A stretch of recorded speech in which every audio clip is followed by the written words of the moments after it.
I like to tell people a little bit about a community to kind of set the vision for what we're thinking about today before we get into more strategizing and ideating.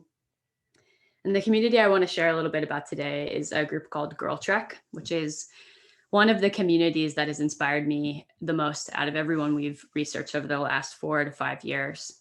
Um, so Girl Trek started with these two friends, Vanessa Garrison and Morgan Dixon. They went to college together, and they both started realizing as adults just how bad the health of Black women in America was. And for both of them, that realization was very personal. So for Vanessa on the left there, her grandmother died when she was just 62, and two of her aunts died when they were in their 50s. And then for Morgan, I'm gonna play her telling her story to you in her own words. So hopefully you can hear this. If you can't, let me know. And tired. I was a classroom teacher, a history classroom teacher in Atlanta, Georgia.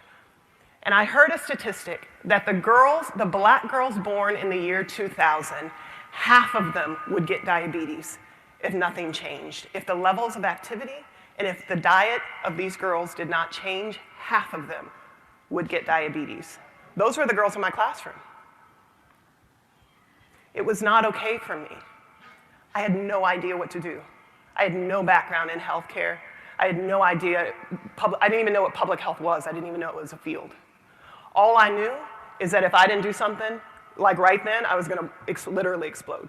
I could not talk about the Civil War anymore when I knew that half of my girls were gonna get diabetes. I could not have one more meeting about college preparation when I knew that half of my girls were gonna get diabetes. So you can hear Morgan had a classroom full of students and started having this very intense personal realization about how the statistics would show up in her life. And she decided to start doing something very simple and very personal, which was taking her students on walks. Next slide. And she did that regularly and could have just kept doing that with 20 students, 30 students. But she decided to do something very crucial in the community building process, which was open up ways to participate. So her and Vanessa sent an email out, very simple thing, sent an email out to 200 friends and family, challenging them to do what the CDC recommends for health, which is walk for 30 minutes, 5 days a week for 10 weeks. It was a challenge.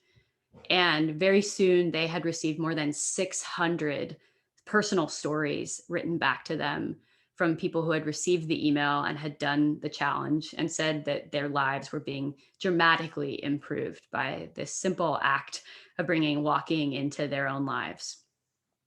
So they decided to open up a Facebook page where they shared these stories and where people could post and connect.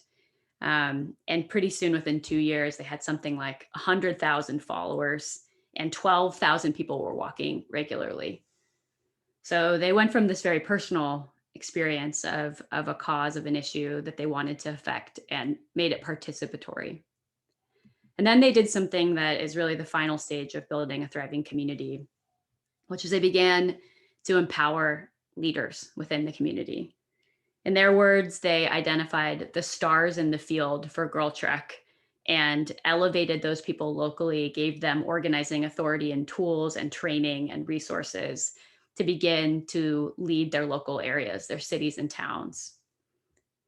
And that distributed leadership model took Girl Trek from one classroom and one Facebook page to now there are almost 100 city pages where walkers find each other locally in cities like Jackson, Mississippi. And Morgan and Vanessa are no longer the only people going for walks. So if you want to join a Girl Trek walk, you can, even still through the pandemic. I'll talk about what they're doing today. But over 850,000 people have walked with Girl Trek.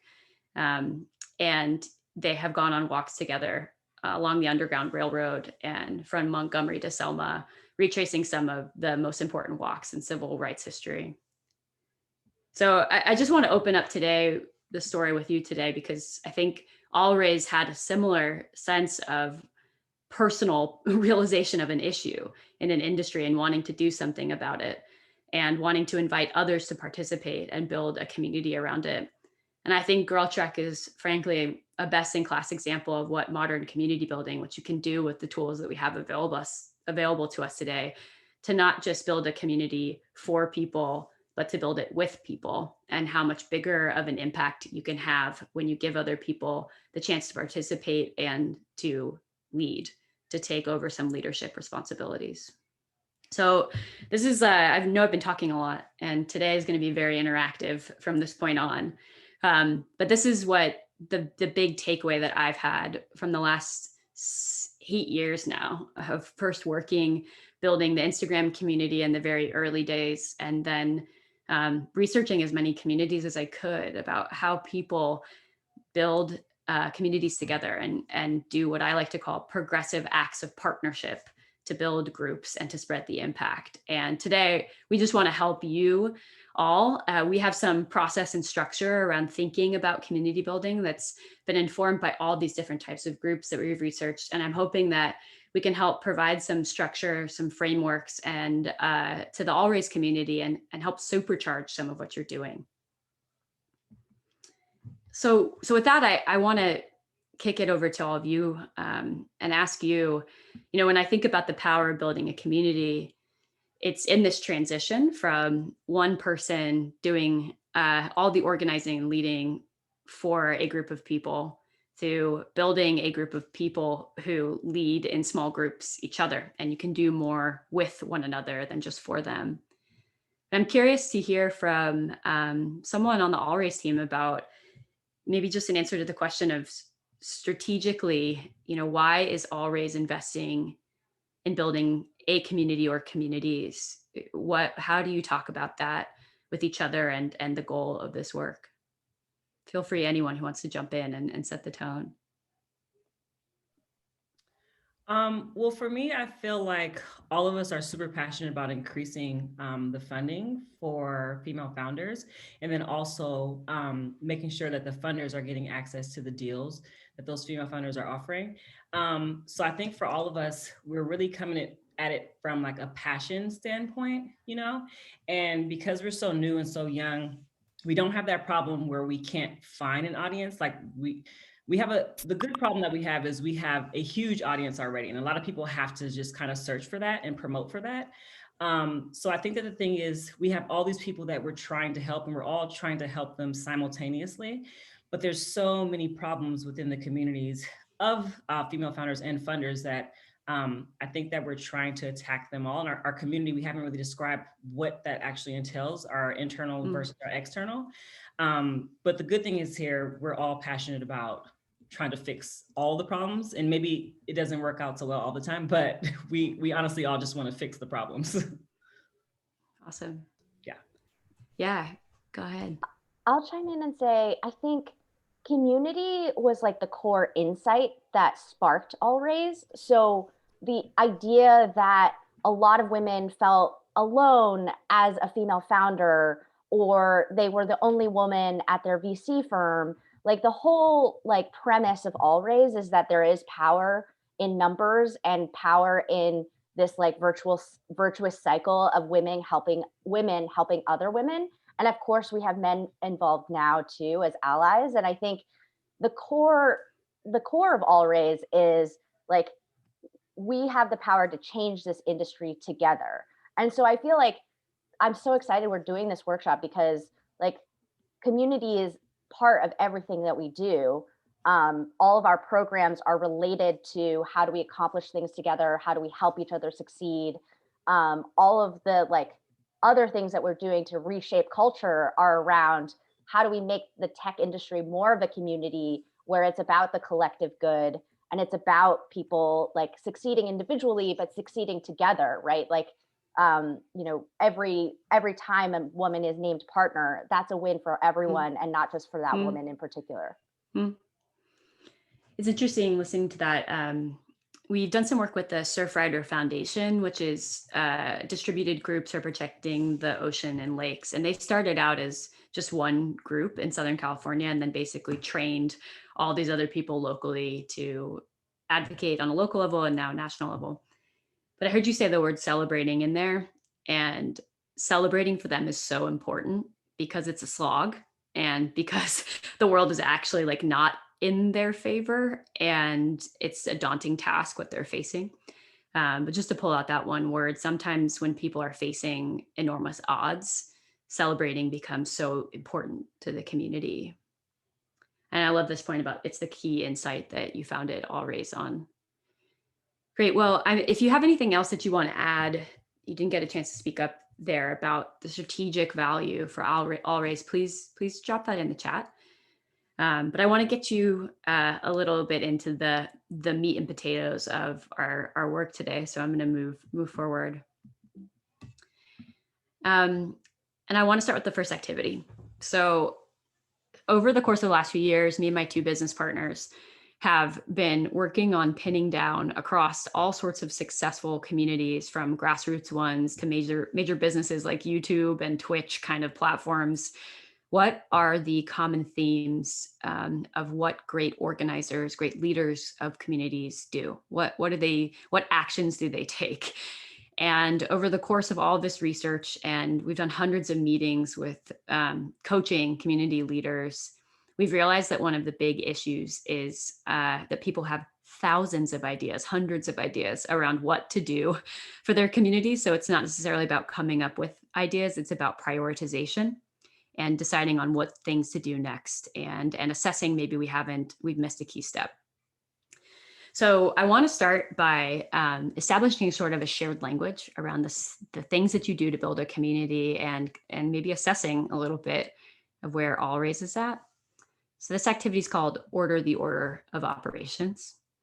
And what we're going to do is take 9 steps that we have identified are the key steps, people and companies' key steps for building a community. And we've scrambled them. And we want you to take a few minutes to think about this question. If you were starting a community from scratch, this is day 0 of All Raise, what would you do first, second? What would you do 7th, and why? Sound good? It's pretty simple. All right. So I'll give you about 4 minutes, should be enough time, but when I move to the next slide, we're going to have the scrambled list, and feel free to like jam on your scratch paper or on your computer, and maybe we'll put some thinking music on because I love the music element. All right. Great. So can you guys all see the scrambled list? All right, let's see if I can put some music on too. Oh, did I just bail out on the scrambled list? There we go.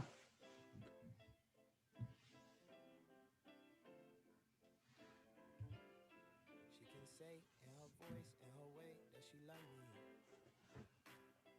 With her eyes, with her smile, with her belt, with her hands, with her money. I am the thesis of her prayers. Her nieces and her nephews are just pieces of the layers. Only one she loves as much as me is Jesus Christ and Taylor. I got a future song singing for my grandma. You sing it too, but your grandma ain't my grandma. Mine's is handmade, pan-fried, sun-dried, southside, and beat the devil by a landslide. Praying with her hands tied, president of my fan club, Santa. Something told me I should bring my money. Move it slowly, take it in my body like it's holy. I've been waiting for you for the whole week. I've been praying for you, you're my Sunday. You gotta move slowly, take it in my body like it's holy. I've been waiting for you for this whole week. I've been waiting for you, you're my Sunday. Come on in this house, it's gonna rain down time.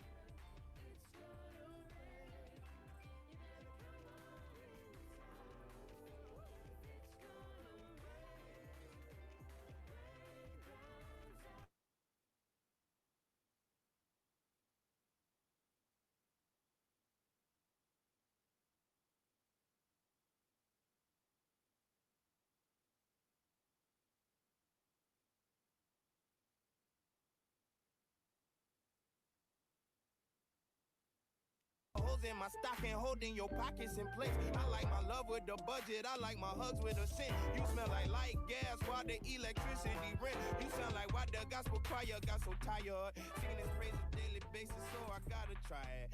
You my dream, catch a dream team captain. Matter of fact, I ain't seen you in a minute. Let me take my butt to church. You better come on in this house. It's gonna rain down. It's gonna rain.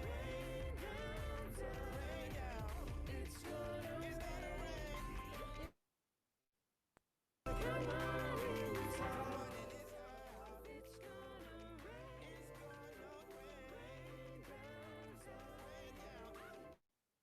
It's gonna rain. You gotta move it slowly. Taking in my body like it's holy. I've been waiting for you for the whole week. I've been praying for you, you're my Sunday. Can you gotta move slowly. I'm muted. How's everybody doing? You guys feeling good or more time? I have a question about one of the Yeah. steps. Is get people talking like get people within the community talking to each other, or does get people talking mean like I just go directly to this because I'm a PR person, but like get people talking about what you do? Great question. I was thinking the first one. Yeah. Got it. But I support the second one too. And I put an extra in there too. So if you think a step is missing, feel free to add that in too.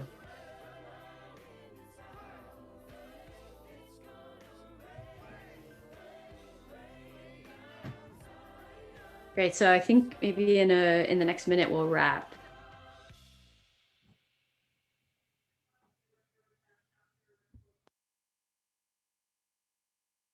And you may find yourself living in a shotgun shack. And you may find yourself in another part of the world. And you may find yourself behind the wheel of a large automobile. And you may find yourself in a beautiful house with a beautiful wife. And you may ask yourself, well, how did I get here? Letting the days go by. Letting the days go by.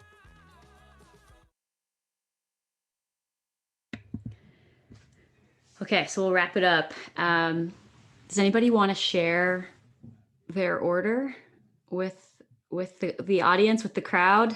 Anyone feel like stepping out and sharing? The only one that I felt like, okay, this makes sense to go first was just doing something together.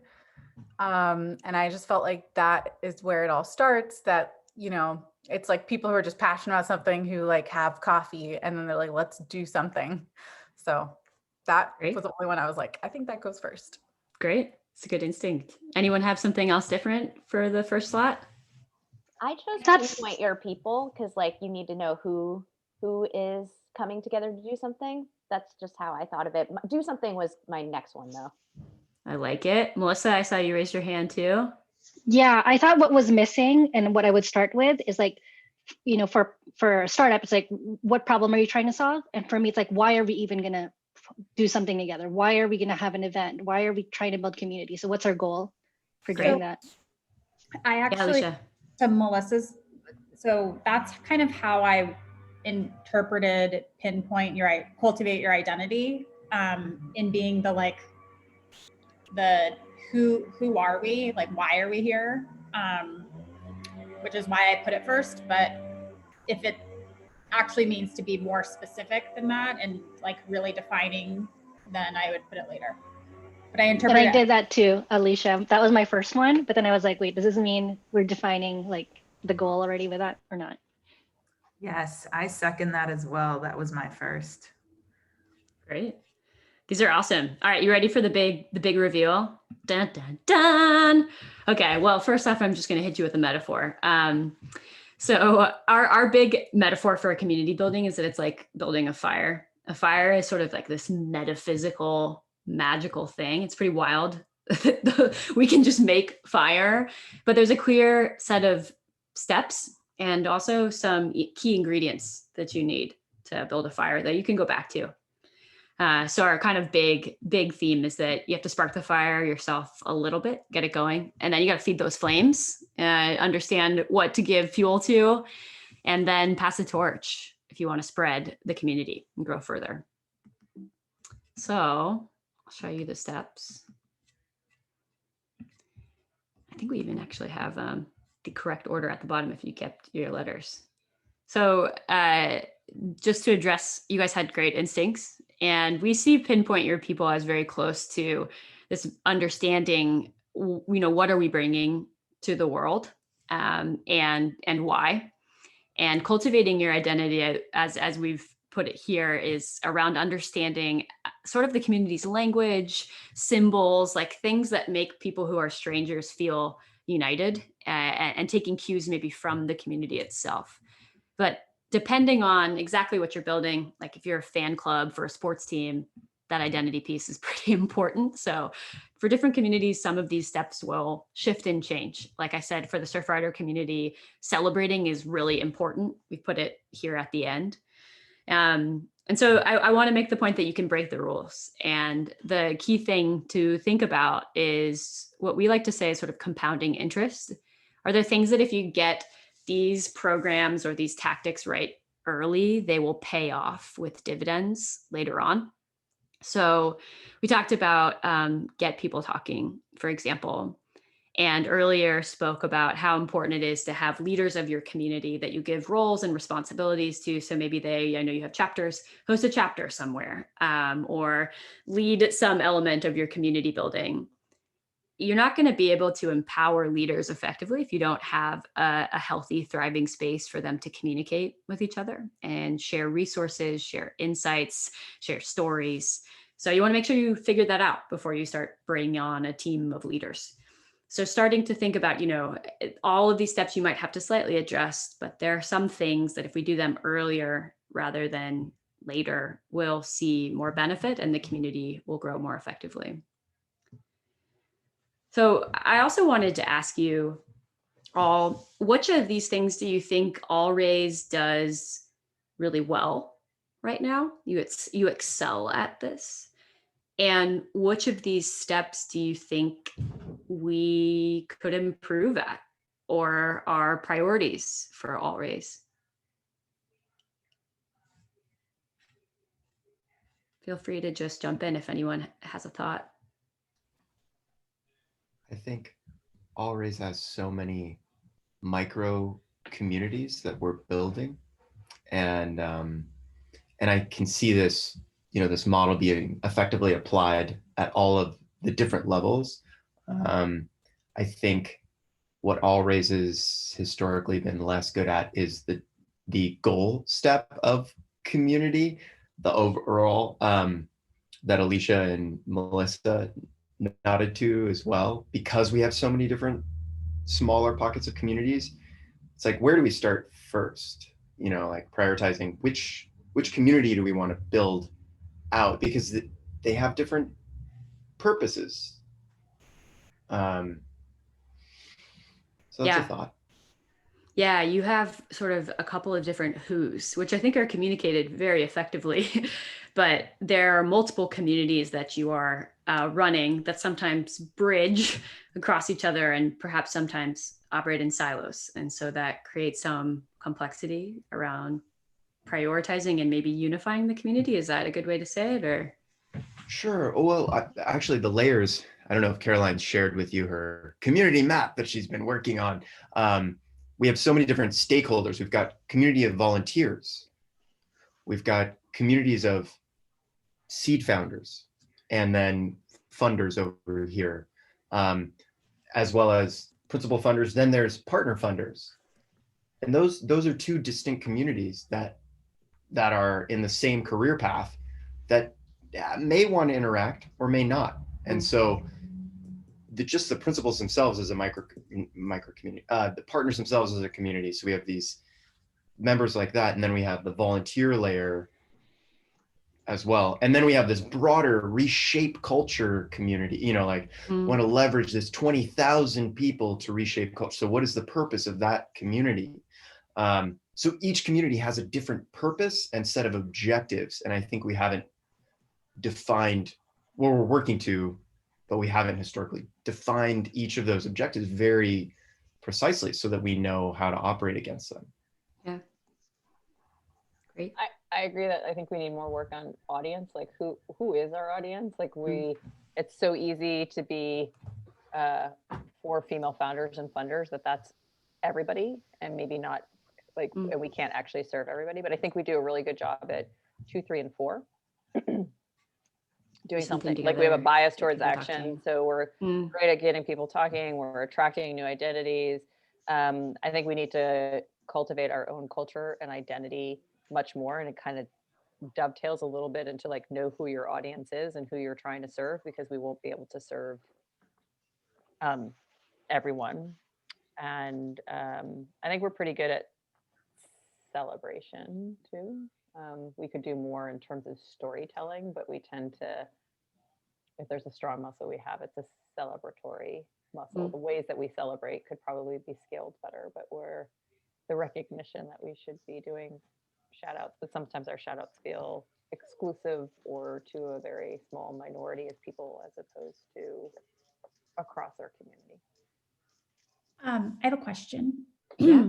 So what you said earlier about celebrating being important as you're with Surfrider and keeping people engaged. I thought of it as, when you said that, I thought of it as stoking the fire of like really the continuous engagement. Like if you were thinking about it in terms of employees, more around retention versus hiring and recruiting or growing. So I'm wondering why it's in the growing together versus the sticking together. Yeah. Well, the TLDRs, these are also the chapters of our book.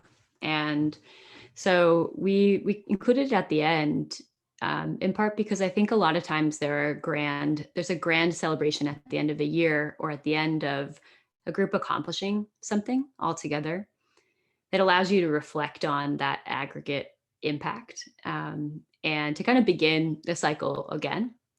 But I think for groups, especially anything to do with someone who is underrepresented or fighting for a cause, celebration becomes just crucial. And I can see how when you're talking about these different communities that maybe share an identity, like funders or founders, I can see the celebration layer being part of what connects everyone across. It's like, well, our day-to-day might look different, but we want to celebrate these wins and rising tides raise all ships kind of perspective. So yeah, I think we put it there in part because of this perspective of celebration, sometimes recapping maybe a whole year or years of work and reflecting on it and setting a new direction. But it sounds to me like Always wants it to be almost a ritual and a part of the culture throughout, or perhaps the theme of the activities that bring your whole community together. So I think it's worth breaking the rules and breaking our rules here for you guys. So I think that's a great question. I've been having Katie just take some notes. So I'm going to reload the slide with some of your reflections. Let me just move this around where you excel and where Always can improve. Is there anything else that's just missing here that someone wants to add, reflecting on these stages of community? Yeah. One thought that I had, which may not be mentioned here, is I think that there's a tension between passing the torch and stoking the flame. And like, as we're trying to expand things to more and more people and be more and more inclusive, we also have to keep people engaged in like, in what feels like, you know, like the reasons they came before may have been that it felt intimate and small, and like people get to know people and they're sort of in a group. And then I think that's really hard when you want to pass the torch on to new generations or new types of people or new talent. Like, I think that to me, at least day to day, is a tension of like, who am I focusing on? And is it expanding to all the people I want to support and impact? Or am I really focused on a smaller group of people and making them really, really successful? Yeah. Yeah. I hear in there just kind of needing maybe more clarity on the groups that are important for first and foremost. And then The other instinct that I have to add is just as communities get bigger, the importance of creating leaders within the community is so integral because it allows you to keep these small groups feeling intimate or true as you bring new people in. So that also stands out to me. But I think I'm glad that I'm glad that we're going to talk a little bit more about this first step together. I know that you have, established perspectives around who Always serves, but just in this moment of reflection, I think perhaps we can have some good discussions around the who and the value add. Now that you've been organizing this community for a while, do we have sharp perspectives around who we really want to serve and why? So let's jump into that as the next stage of this. And thank you for sharing some of those reflections around where the strengths and weaknesses you think Always has right now. Bailey, I have a question. When you talk Mm. about leaders, do you mean community leaders or Yeah. leaders from the HQ team?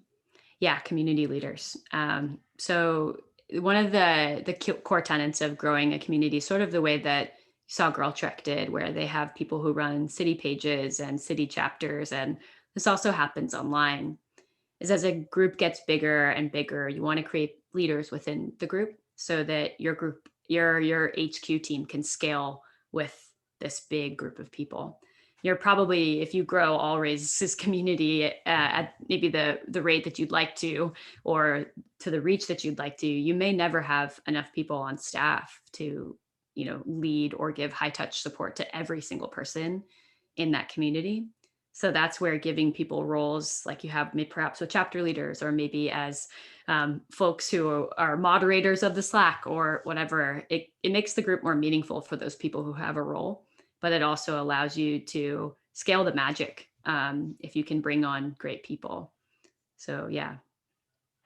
One tension that I think we should mention too is how Always was historically volunteer led, and so we do have this large group of 150 volunteers who have been here before a lot of us HQ team members have been, and so now we're trying to figure out how does HQ leverage them as resources, and what is our role versus their role. So I don't know if we have the opposite problem almost, and like the too many the volunteers leaders. are very empowered. Yes, they're very empowered, and we're trying to figure out what is our place.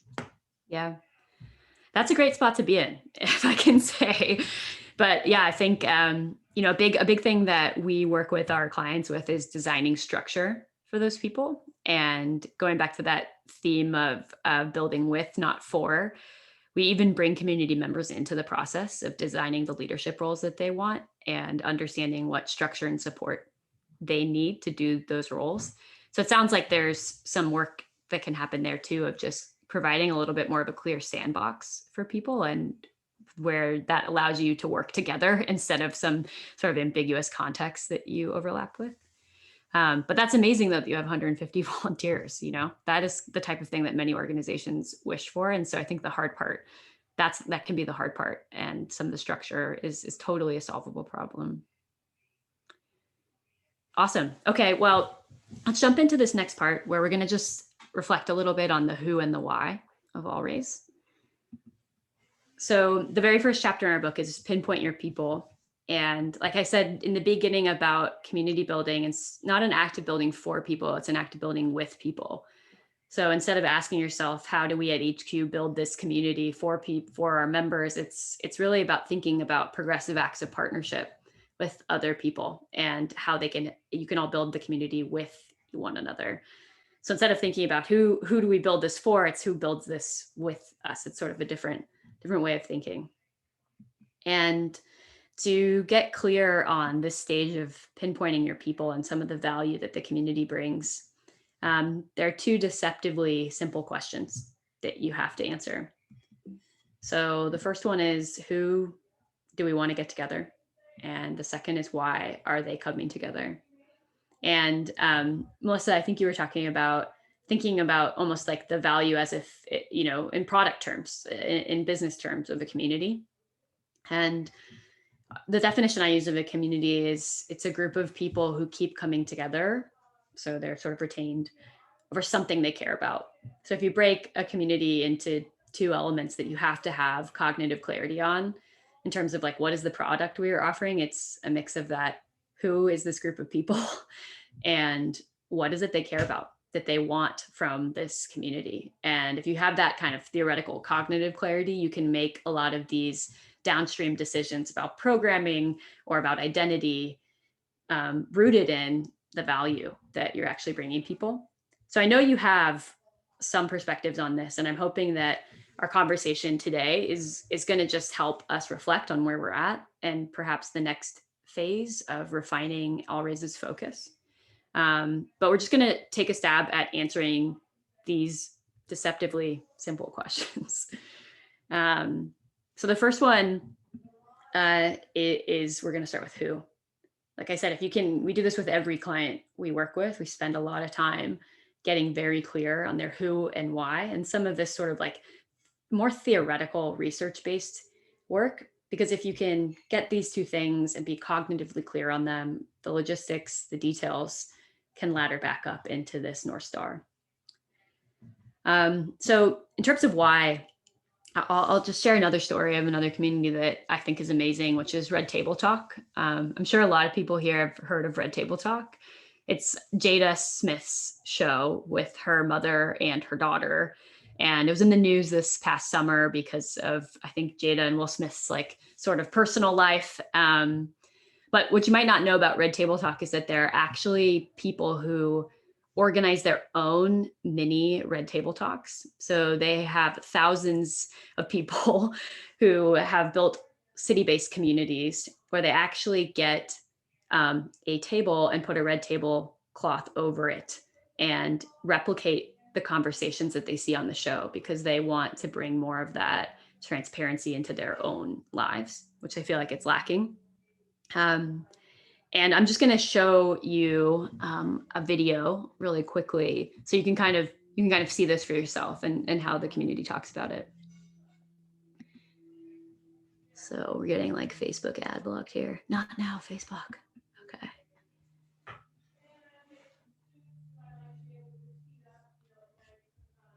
Let me pull this link up.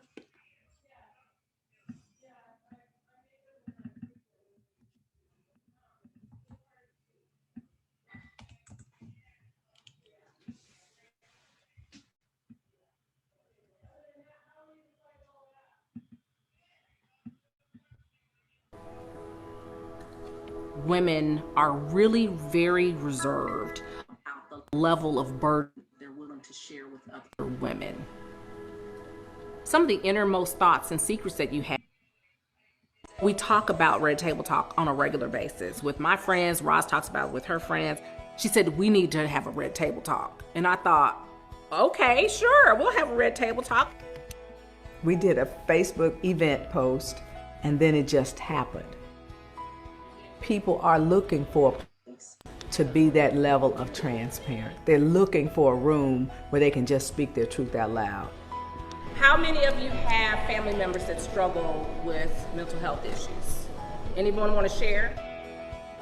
Creating connections with other women, realizing, oh my gosh, you're not alone. We're in this together.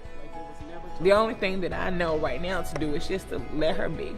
I know that person needs help, and I know, I can't do it for them, but I still need to be there.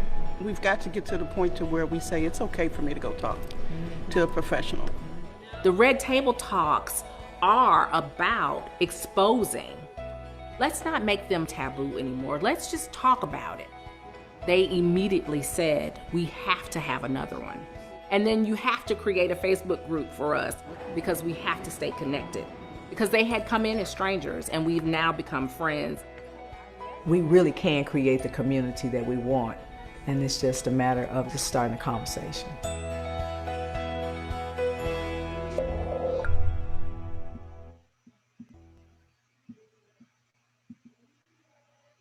So when we spoke to a woman named Kibi, who was the president of Red Table Talk and brought in to think about the business and kind of what their strategy was and what their approach was, one thing that she told us was that their team drew a really clear line between their fan community and this community of people who wanted to, as they say, do the work. So there were people that came to the show because they love Jada Smith or they love Willow, and Kibi and her team decided to not focus on the fans, the sort of fan club. They wanted to focus on the women who resonated with this sort of action of being more transparent. And part of the reason that Kibi did that was she knew that if people were just reliant on kind of star power, that their business wouldn't be super strong. So I think she said, let me see. Something. Yeah, well, let's go to the next slide. When she was thinking about, this is one of, I'll run through this in a second, but these women on their Facebook page who would bring people together to have conversations in their own local areas. She said that they were really important because it's very dangerous to build a company on the back of star power. And that she was mindful that if Jada Smith wasn't in the room or if she wasn't on the video, would people still show up to the community? And these women who are running their own Facebook groups, she said, had this dynamic magnetism, and people would show up for them and show up for their posts and their content, even if Jada wasn't there, or some sort of like powerful public figure wasn't there. And so, when we work with clients and organizations, we ask them when they're thinking about their who, we ask them 2 questions in order to help them figure out who to focus on. One is who brings the energy, who is passionate about this issue, about this topic. You can't fabricate motivation, and you need to see the people out there who resonate with your mission and make partnerships with them because they're going to show up for you. It sounds like All Raise has a lot of those people. And then the second question, which is a strategic question, is, who is the most important for us to invest in as an organization? We have limited resources. You guys don't have a team of 1,000 people. You can't do everything for everyone. So if that's the case, then who's the most important of this energized group of community members for us to focus on? And that's where, as I said, Kibi with Red Table Talk decided we're going to focus on these community leaders and doing the high touch work with them instead of perpetuating this sort of fan club perspective. So I want to ask you all, just as a moment to zoom out. And, I just took this from your website, so you might be using more precise language to describe your constituents. But Katie's going to take some notes while we talk this through. Who brings the energy now and is the most important to All Raise's future or near future? If you had to prioritize one who from your community, or maybe just like 2 who's, who do you prioritize and why? Who brings the energy and who's most important? Yeah, go ahead. I see you raising your hand. Oh, sorry. Louis, sorry. Yeah. Oh, I'm sorry. We're multiple hands. I'm sorry. I can't see everybody, so it's my fault. I would say, and we can. I would say our volunteers. They're not explicitly listed. We could also call them allies, but our volunteers are who bring the depth of their experience and then pass that experience and that knowledge to our core, to the women that we are trying to support.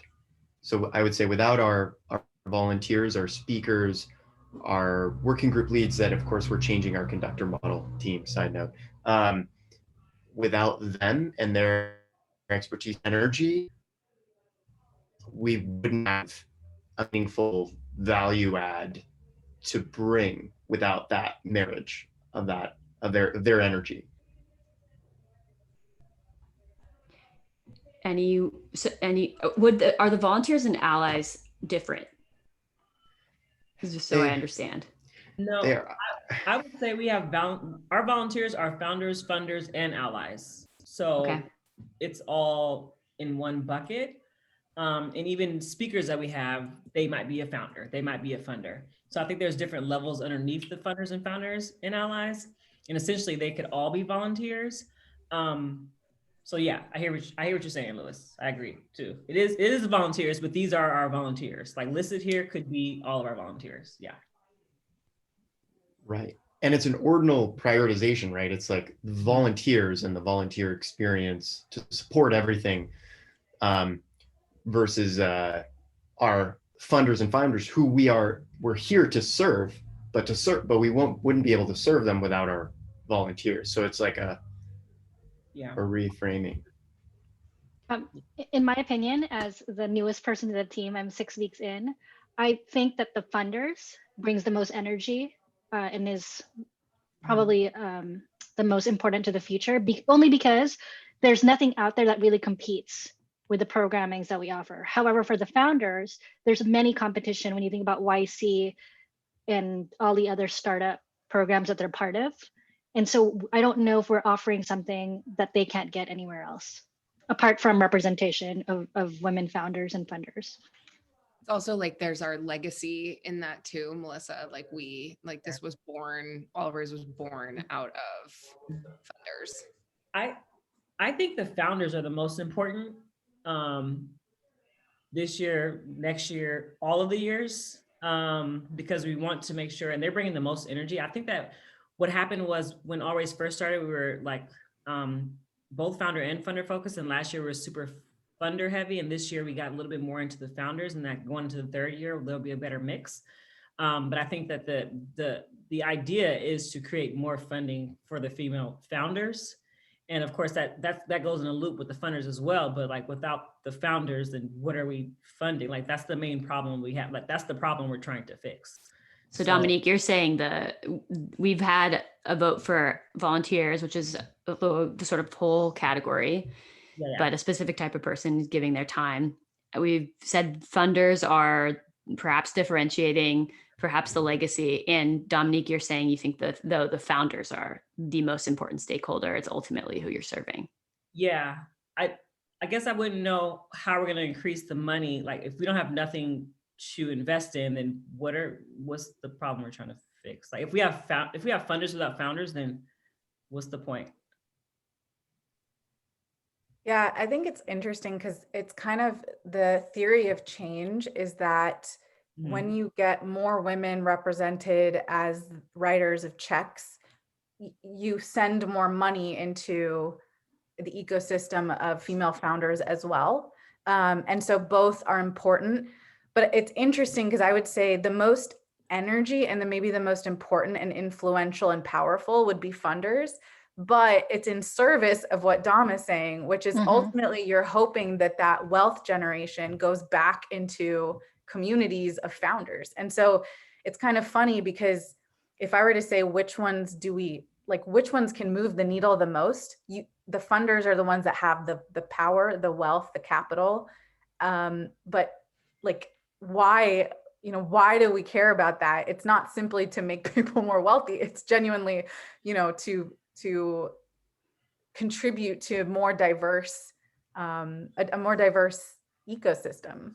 And Shruti, what you just made me think about is the fact that a lot of the best founders then become funders. Right. So it's like, do we invest at this stage of them being a founder and then they become like the greatest investor ever? Like, Jess, like she is a founder, but she's one of the best funders. So what does that look like and how does that, equivalent to success? I think those two are so intertwined because people change stages. And Katie, just to clarify, the legacy born out of founders, it's actually born out of funders. That bullet should be. And year one was really funders. We were started by the venture side of the industry, not the founder side of the industry. So I mean, the interesting conundrum for us that we've been picking at here is that we believe intimately in the meshing of these two universes to enact change, that if we focus on one and exclusively one at the detriment of the other, we will not make forward progress.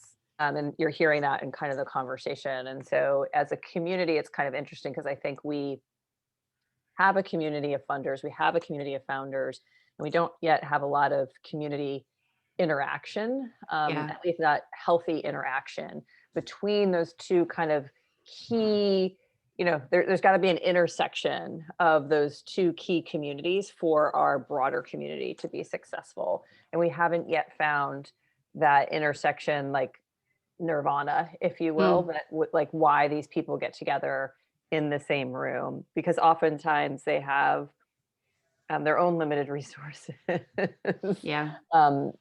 At play. And we also want to be really careful about not burdening women to be the sole agent of change, right? Like, oh, we didn't break it, so it's not hers to fix, quote unquote, which is how you get allies looped in. Yeah. Like the people with the power. It's the people with in our industry, it is a little like I resonated with your intro in that power, like they intentionally chose at Red Table to not do power and influence. We did the opposite. We said, if you're going to, people with power and influence have to be willing to share their power and influence. So in order to enact the change that we're going to see, we're going to have to take the most powerful and influential people at the table, sign them on, get them active in order to enact the change that we want to see, whether that's as a funder or a founder or an ally. We kind of came at it at a completely 180 on what Red Table said. Yeah. And I think too, and I don't think Red Table Talk would exist without Jada's star power too. So it helped get the ship out of the harbor. And I think then they've sailed by cultivating more than just a connection to her. So I think there's some similarity there. But to recap, what I'm hearing is there are two types of communities if you study it like sociologically, which I shared with Caroline. Some people frame this world as there's either bonding communities, so you connect over a shared identity. Say like if it was only founders, female founders, bonding experience. And then there's bridging communities, and that's where you take different types of people who connect over a shared interest or a cause or an activity. So like a choir and a bowling league is like the classic version of that. And what I'm hearing is you perhaps at the very like top is bridging between founders and funders. And what All Raise is trying to do is build like the best bridges between those groups. And if some of you, if really pressed, were saying that perhaps this is all the spirit and ethos of it is funders in service of more female founders getting checks. And they are very bound to each other, but the sort of purpose is in service of the founders. But that bridging, that virtuous cycle is what the community is all about. And that's possible too. Like there are tons of communities that come together to connect two groups. And understanding that is your role, is the facilitation of that connection, allows you to have obviously a very clear design North Star. That when you start to think about what do these people do together, and navigating, building that bridge, because it's complex, I know, can become easier. So I think this is really helpful. And just in this interest of time, I want to keep us moving, but let's keep this in our head as we go forward. So the next thing that is important to get clear on, like I said, communities are groups of people. We already just talked about who keep coming together over something that they care about. Let's just try to pin down the why a little bit more. And then we're going to talk about one final thing, which is what people do together, and just getting really sharp and crisp on that. So we all heard Red Table Talk, and people come together for what we would call emotional support, to share experiences and develop resilience. And in the course of researching hundreds of communities, we've created this little condensed list of 8 things that bring communities together. So sort of like these are like semi-complete list. There are ways to adjust the language or to also find things that we haven't included here, but it's a great way to get us to start thinking about why do people want to connect to other people. So, we just said Red Table Talk, which we just talked about, is really an emotional support community. So they find topics and are given a space to really be vulnerable with each other and develop resilience. And I would say that Girl Trek is primarily an accountability community. I think they've also developed to have all sorts of political impact, but it really starts around this unit of I'm trying to get healthy. I want to walk 30 minutes a day, and walking alone can suck. Doing it with other people makes it better.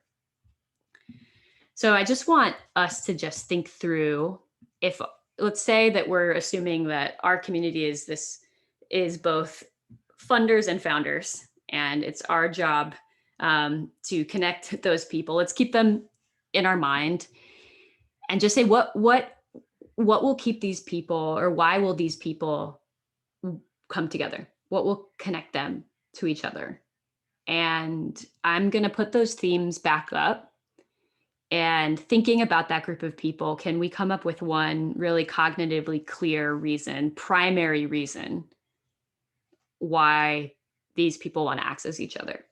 You might have 2 or 3, that's cool. But as you think about it, what's the one that is the most important, like the most urgent thing that will drive these people to connect to each other over and over again? Okay, so I'll give you just 3 minutes. I'm gonna try to put on some music for you, and just again try to come up with your primary reason why these people would want to connect. And if you have a secondary reason, also cool, but try to prioritize. Great. Okay, so we'll be back in 3 minutes. Bailey, to clarify the prompt, are we supposed to choose from these 6 or? You can remix and adjust so that it feels like it's language that suits all race. This is just a jumping board, a place to jump off from to get you thinking. Yeah. Thanks. Yep.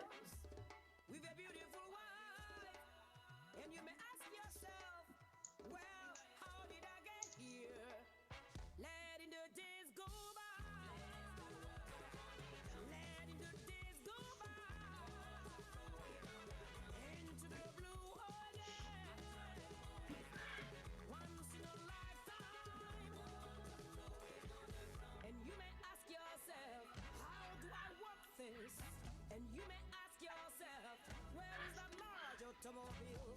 And you may tell yourself, this is not my beautiful house. And you may tell yourself, this is not my beautiful world. Letting the days go by. Letting the days go by. Into the blue again. Once in a lifetime.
Gosh, I was muted again, talking to myself. Love it. The year of COVID. I'm gonna give you guys like 30 more seconds or so, and then gonna ask some folks to share. So if you feel like sharing, please get ready.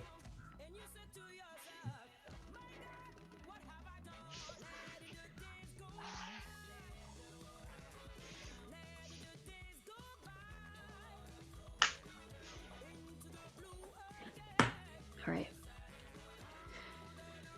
Okay. Let's bring everybody back. So I want to have another just really quick group conversation around this question: why will the All Raise community keep coming together? What why stood out? Did anyone have a why that they feel really strongly about or clear about?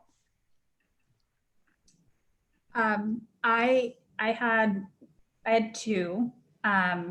the biggest one for me is access to the network. From on the funder side, like sharing deal flow, but being part of this very what could be termed successful community of their peers on the funder side. I think on the founder side, it is being part of the awesome network of founders, but to Melissa's point, you can get that other places on the founder side. So cynically, you know, being part of this network. The other one, which I do think is true for so many of the people that have joined the community, is the collective impact. I think everyone will say that they're passionate about giving back, being part of the mission. I took the same one. Collective impact was mine, but I kind of amended it a little bit. Yeah, feel because free. the output was going to be my individual success and our collective success as a group of women. So I just massaged it a little bit because that's where I kind of thought, because it is collective, that's where we get access. And I think access is the number one thing that women are looking for, no matter whether you're a funder or a founder. And then I put the via, the two others that kind of stood out was the kind of guidance and skill development. To me, those became the hows. We do that how through guidance and skill development. Guidance as I'm going to go a little internal lingo here. Tier 1 support was more guidance, like, hey, I'm just going to generally drop my knowledge on you. And tier 2 is like much more in-depth how-tos. And then emotional support was kind of a tertiary one that just, yes, you can come and you meet people and you get it. But the big one was collective impact for individual and collective goals. Great. And Louis, I saw your question as well. You were saying, is this the why that would bring these two constituents together? And I think ideally, yes. I think what we're looking for is a why that is in the center of the Venn diagram of these two groups of people. And that's what the space All Raise offers is that connective tissue to bring them together. Anything else that didn't show up? Fun? Fandom? No? There may be some fangirling. Yeah. Some I think there might stars be. I thought it was really interesting what you just said, where maybe it is that we do provide guidance, emotional support, like skill building for the bonding parts of it for each audience. But I think what brings everyone to this particular community is probably the potential for the collective impact. But it's just interesting because the individual programs that serve the different community members may be meeting more of those like secondary needs. So Shruti, to your very poignant comment, I wasn't thinking about program participants specifically, because I think that then you can get into skill building and there's other reasons to join the community. Yeah. I was coming at it from the people who email us saying, how do I plug in? Yep. Yeah. And I think from my side, I think about it from more of the emotional support side. Just because like a lot of the things that the volunteers come to me with, they may not come to everyone else with. Like everyone else is like more like logistical driven.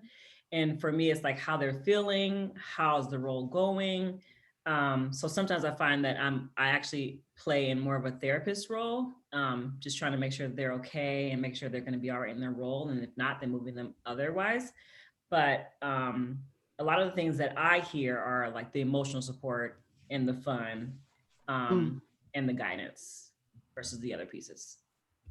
And I think this is what's really interesting, Dom and team, is when we're like with these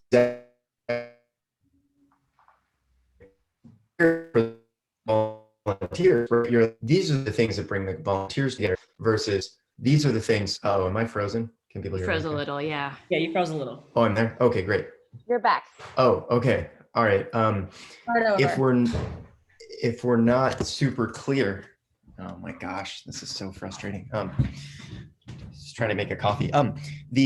if we're not very clear about what community segment we're talking about, we have different solutions. We have different things that bring people together. So for Dawn, you're like, oh, emotional support and this and that with volunteers and things. And so what was interesting about this exercise was, how do we think about a seed founder and a principal, and what would bring them together? Like, what would bridge them to become friends and want to hang out? And so there was collective impact. I thought it was really interesting. What if we had cohorts of principals? What if we ran guidance-based communities? Probably wouldn't work because founders wouldn't be vulnerable with funders, right? So I was like trying to rule things off. Guidance communities. The other one, emotional support. It's going to be really hard for founders to be emotionally open about the struggles that they have with the venture community. I wonder if there's a way to blow that out. Lewis, not to interrupt you, but is one of the things like, no, go ahead. What attracts them to us is collective impact. Like, oh my God, like finally there's this, I've been needing this thing. Like finally there's a group of people who can enact change and I want to be part of that. What keeps them, or like, for me, it was a really interesting exercise because I was like, well, check. As I was reading through, I was like, oh, we do a little that, we do a little that, we do a little that. But for me, the overarching one was what attracts people is this collective impact, this ability to meet my individual career goals or collective goals as a group. What keeps them is we make it through guidance, through skills, emotional support, fun. I mean, that was one of the things where I got more into the how we facilitate them, as opposed to like, why does everybody come to All Raise? Because we do seem to be this like growing flywheel ourselves, or this growing vortex of change. And like, can I just get me a little piece of that and participate and give to it and get from it? Yeah. So I don't know if that's like makes sense, that like the overarching principle that we're talking about is collective impact. And then sub-nested in that is like how we do it is by fun, emotional, like some of the other elements that have been discussed. I think that's great. You know, when we do this with like longer term clients, we need to get to that primary, and then the second helps us color things out. You know, there might be other offerings, but the thing that brings the whole community together, it sounds like we agree, collective impact is the unique role that All Raise has to play in this space. And if you don't realize that for your people, for every constituent in some regard, you are not providing the value of this community. And so it doesn't mean that nothing else shows up here, but that is the North Star. And that's the role that you guys are uniquely suited to play. And so we have to make sure we're giving that to the community. I think that's an excellent start. And it sounds like different constituents, when operating, especially in independent spaces or silo spaces, need something like emotional support that they wouldn't access from the community overall. But that prioritization, I think, is really valuable. I want to get you through one more exercise before we adjourn. So if you guys are okay with it, I'm gonna keep going. So we just did all this like kind of intellectual work thinking about pinpointing our people. And I do want to talk a little bit about doing something together and how those things flow together. And this can be a little bit typically more creative, whereas the first part is a bit of strategy. So when we've been researching communities, you know, church sort of got it right. Like church had this Sunday mass that happens every week. You can show up, you know, it's there for you, and it brings you straight into the value of that community. And really great communities, even ones that happen online, they have what we call a shared activity. So something that the community does regularly together sort of brings the value of the community to the forefront, make sure people can experience it. So we talked a little bit, obviously, about Girl Trek. And to me, they're like really an accountability community, and they do this through challenges. They encourage people to walk for 30 minutes, 5 days a week. And they've continued doing that through the pandemic, which I'll talk about in a second. And there are three, we have these like sort of three pillars of a really great shared activity. And the three elements are, number one, they're purposeful. And that means that they connect to the who and the why that we just spent all of that time identifying. It's like, does it really serve these people and this thing they're looking for? Then the second kind of pillars are, these activities are participatory and you can repeat them, do them over and over again. So I really quickly just want to bring that to life. And if you need a mnemonic, don't worry, we have one. It's pepper. And it kind of helps you remember, as we say, do you need to sprinkle some pepper on your shared activity? But let's just break it down really quickly. So first off, in our definition of community, I shared earlier that a community is a group of people, your who, that keep coming together over something they care about, your why. A key part there is that they keep coming together.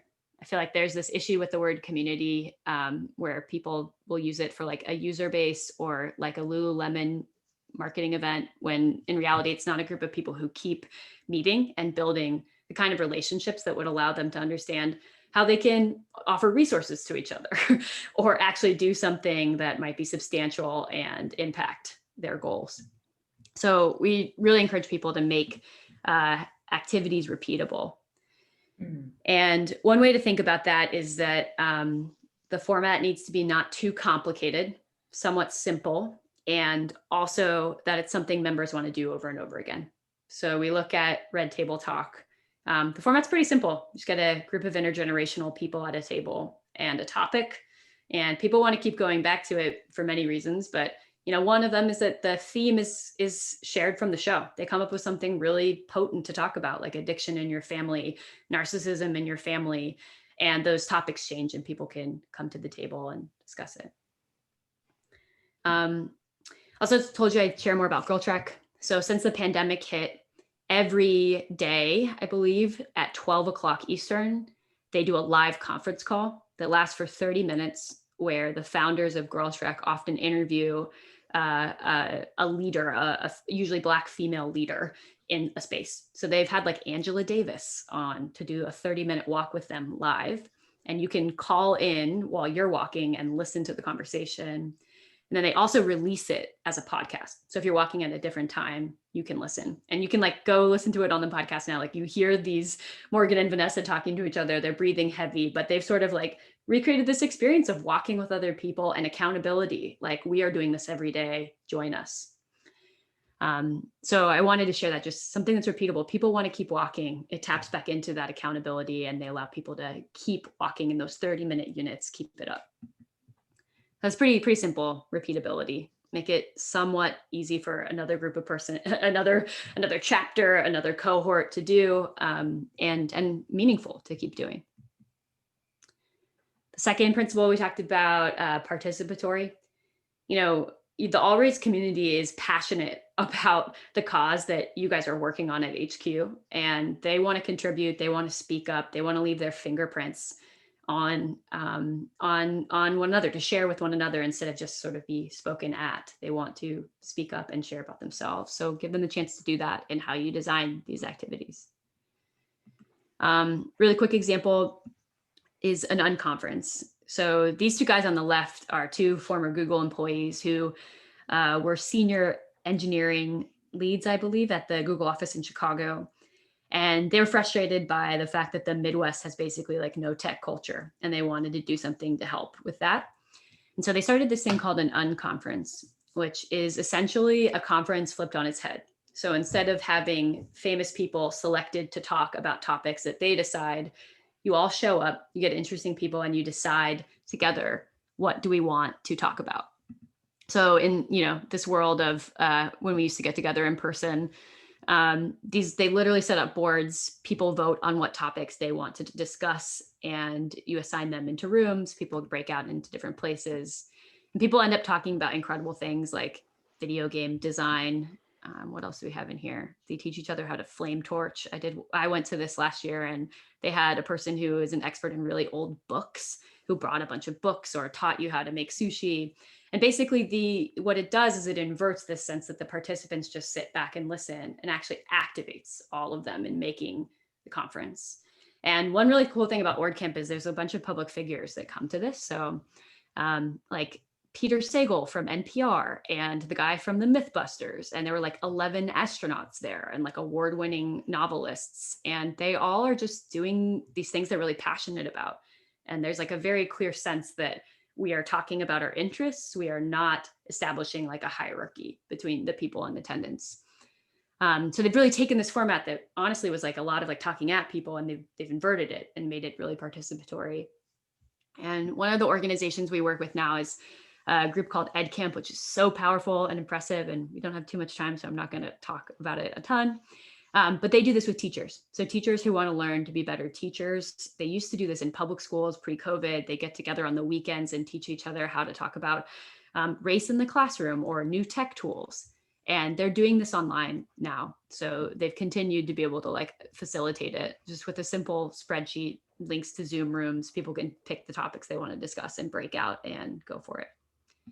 So essentially what's happening here is they took a format that was really one directional and made it two directional, multi-directional, and invited more participation.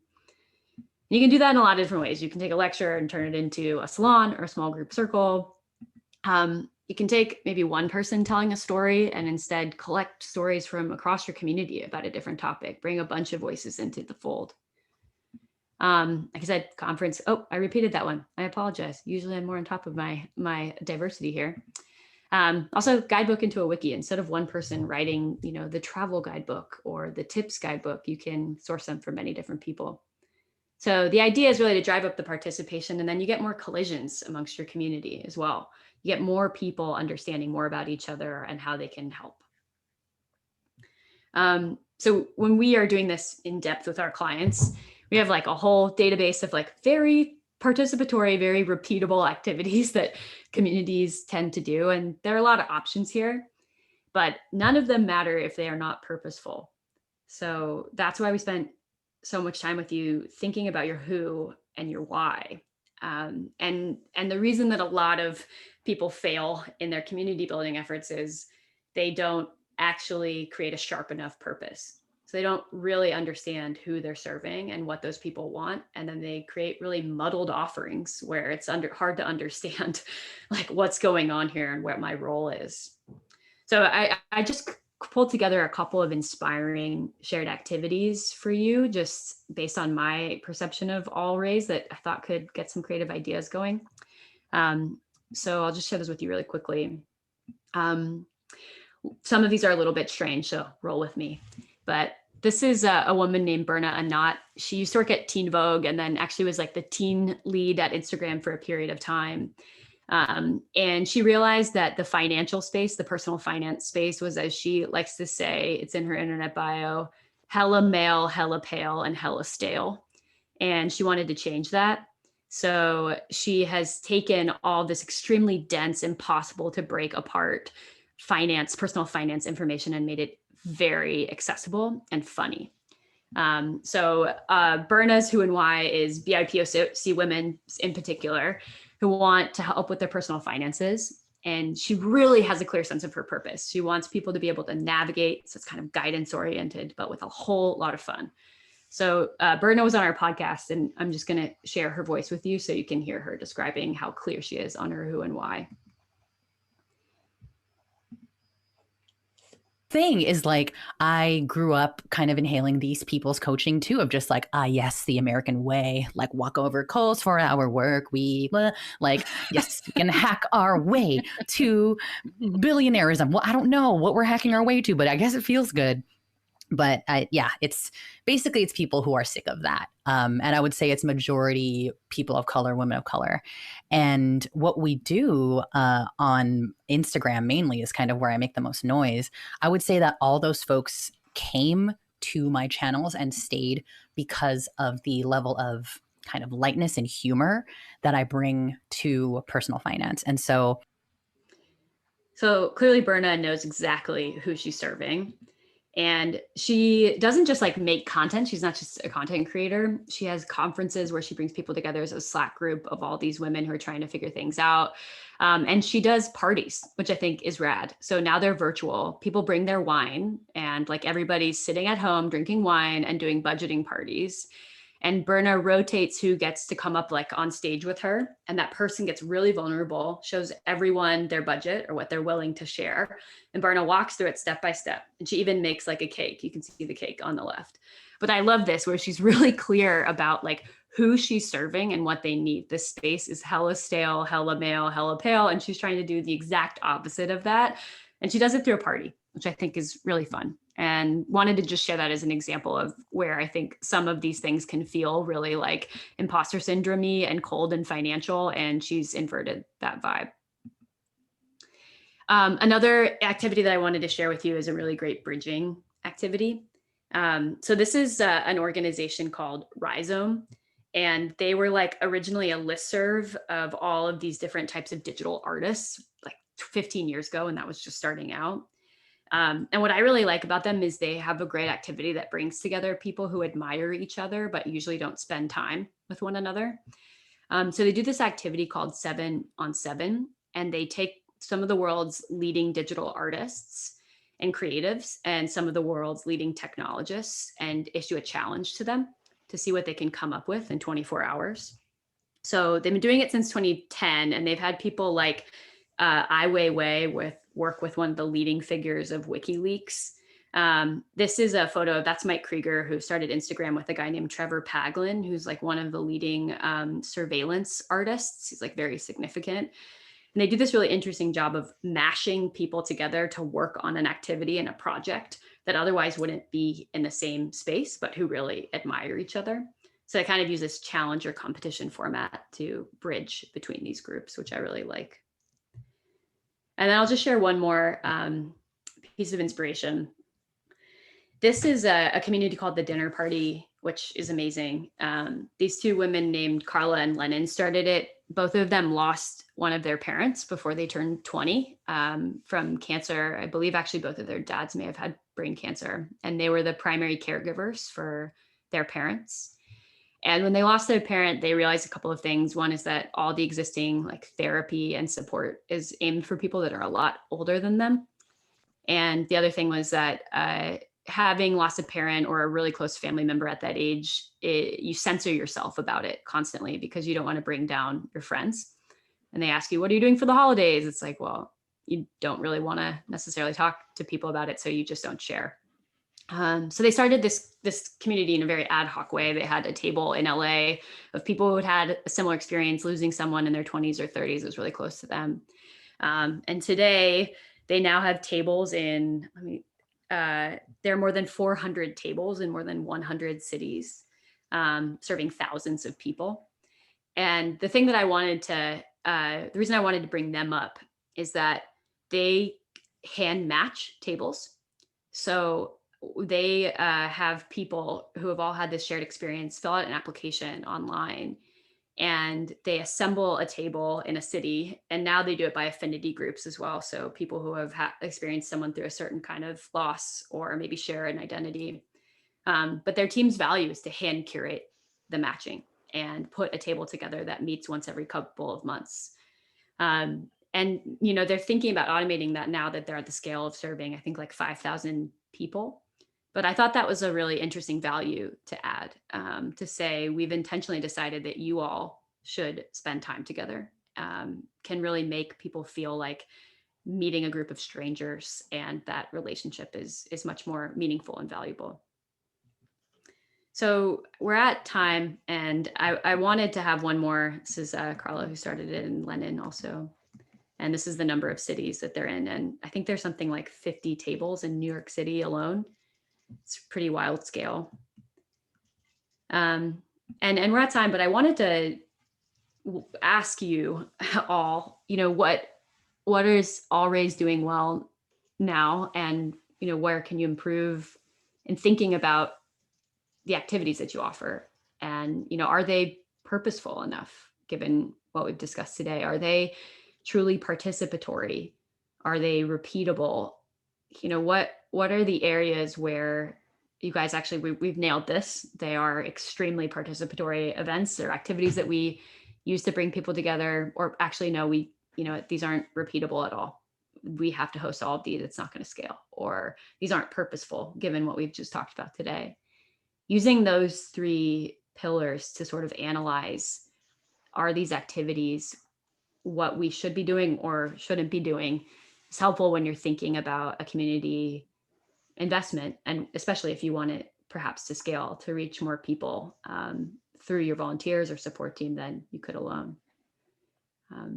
So I know we're at time, and if you need to sign off, feel free. But if anybody also wants to jump in with any thoughts or thinking about that, if you have time, please feel free to hop in.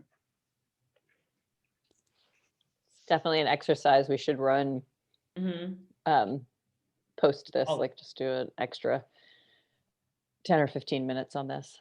Yeah, I think it would be good. Also, if I can, well, I already have access to all the slides already, but there's other people from HQ that are not here that I would love to hear their thoughts on this portion. Yeah.